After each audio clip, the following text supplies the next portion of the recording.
All right, we are going to continue with chapter 6 of Campbell's biology, looking at cells. So here we have concept 6.3. The eukaryotic cell's genetic instructions are housed in the nucleus and carried out by the ribosomes. Now, this isn't the first time we've seen this.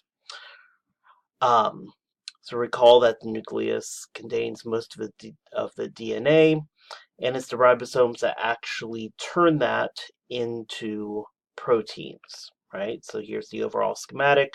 We have DNA, it's inside of this nucleus. We produce messenger RNA. From that DNA, that messenger RNA is transported out of the nucleus where it encounters a ribosome.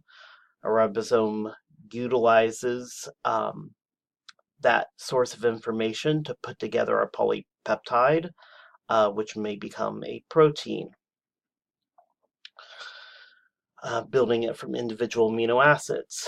And remember that that messenger RNA has various codons, so 3-letter sequences that encode for a specific amino acid. Inside of the ribosome, you have transfer RNAs, which bring in an anticodon, and it is attached to a specific messenger. So start codon AUG, that base pairs with UAC, and it carries methionine. Here we have AGC, base pairing with UCG, and that is bringing in serine. So all this part is taking place inside of the ribosome, making that messenger is inside of the nucleus. Now, if we stop and look at the nucleus, what we will see is an area that houses the genetic material. So all that nuclear material, or all that DNA, isn't just sitting around by itself. It's actually wrapped around these proteins called histones that can clump up into larger structures, and we call that combination of protein and DNA chromatin. And that is how the DNA is stored. Inside the nucleus, we do have this special region called the nucleolus. This is a region where ribosomes are produced. So if you recall, ribosomes are responsible for making, turning the messenger into protein. And before we defined ribosomes by the fact that they contain both RNA and protein, right? So that RNA material is produced from DNA, just like messenger RNA is, and that occurs in this special region here. All of this is enclosed in this thing that we call the nuclear envelope. The nuclear envelope is kind of unique in terms of the organelles in that it is a double layer. So if you see here, there is an inner membrane and an outer membrane. And if we zoom in and look very closely at it, you will see this inner membrane, you'll see this outer membrane, and you might also recognize that this outer membrane is actually continuous with the next organelle that we'll talk about, which is the endoplasmic reticulum. So this nuclear envelope is 2 layers and has a fluid connection or a continuation into the endoplasmic reticulum. Remember, each one of these membranes is composed of a lipid bilayer. So when we see 2 layers here, we're not referring to these 2 lipid bilayers. Each one of these lines is a lipid bilayer by itself. So lipid bilayer here, lipid bilayer here, lipid bilayer here, lipid bilayer here, and you can see that if you trace it, it actually is one big continuous piece of lipid bilayer, just folded very intricately on itself. You'll notice that there are these pores that pass through the two layers, the inner and outer membrane of the nucleus. This is what allows for the messenger RNA to come out. So these nuclear pores are very complex structures that only allow particular proteins in and out, and those particular proteins are responsible for carrying other cargo in or out. So as we produce ribosome RNA, that is exported out, and then it cannot go back in. As we produce messenger RNA, it is exported out. It cannot go back in. There are some particular proteins which go and bind to the DNA, turning particular genes on or off. Those can go through, but are carried through by special transport proteins. Here is what the surface of the nucleus looks like. You can see these pore complexes built into it. They have very particular geometries. And just immediately under the inner membrane, there is a network of protein fibers that we call the nuclear lamina.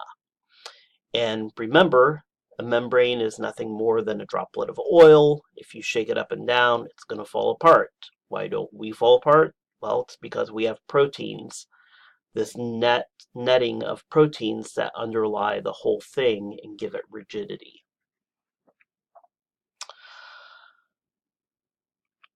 All right, so the nucleus contains most of the cell's genes.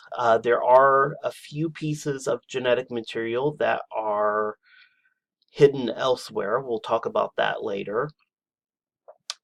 And the nucleus is by far the largest thing we tend to see in the cell. It's the most obvious when we're looking.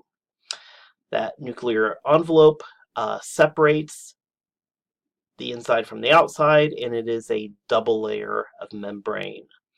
So, and each of these layers, layer 1, layer 2, is a lipid bilayer by itself. So don't confuse double membrane with lipid bilayer. Each membrane has a lipid bilayer. So here we have 4 layers, so to speak. All right, looking at it close up, we can see how part of this has the outer membrane broken away. This is a special cell-freezing experiment where we freeze the cell and then cut it with a very sharp razor, and we can actually break through at different levels. And here we can see the outer membrane has been stripped away for part of this nucleus.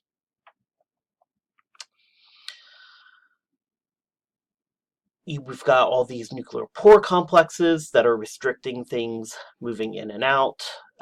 The interior of these pores are actually a thick gelatinous material, which only allow particular proteins in and out of. The inside of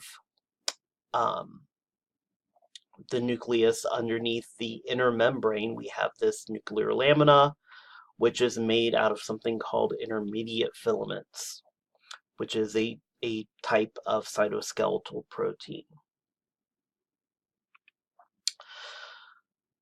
So we have individual pieces of DNA. They are wrapped up in this chromatin material into larger structures called chromosomes. The nucleolus is, again, where we produce ribosomal RNA. That ribosomal RNA will then be exported out and turned into ribosomes along with the proteins necessary for them. All right, so ribosomes, as I said before, are complexes of both RNA, a special type of RNA called ribosomal RNA, and protein. These ribosomal RNAs are made from genes, but instead of making a protein, it actually makes just a piece of RNA that becomes part of the structure of the overall ribosome.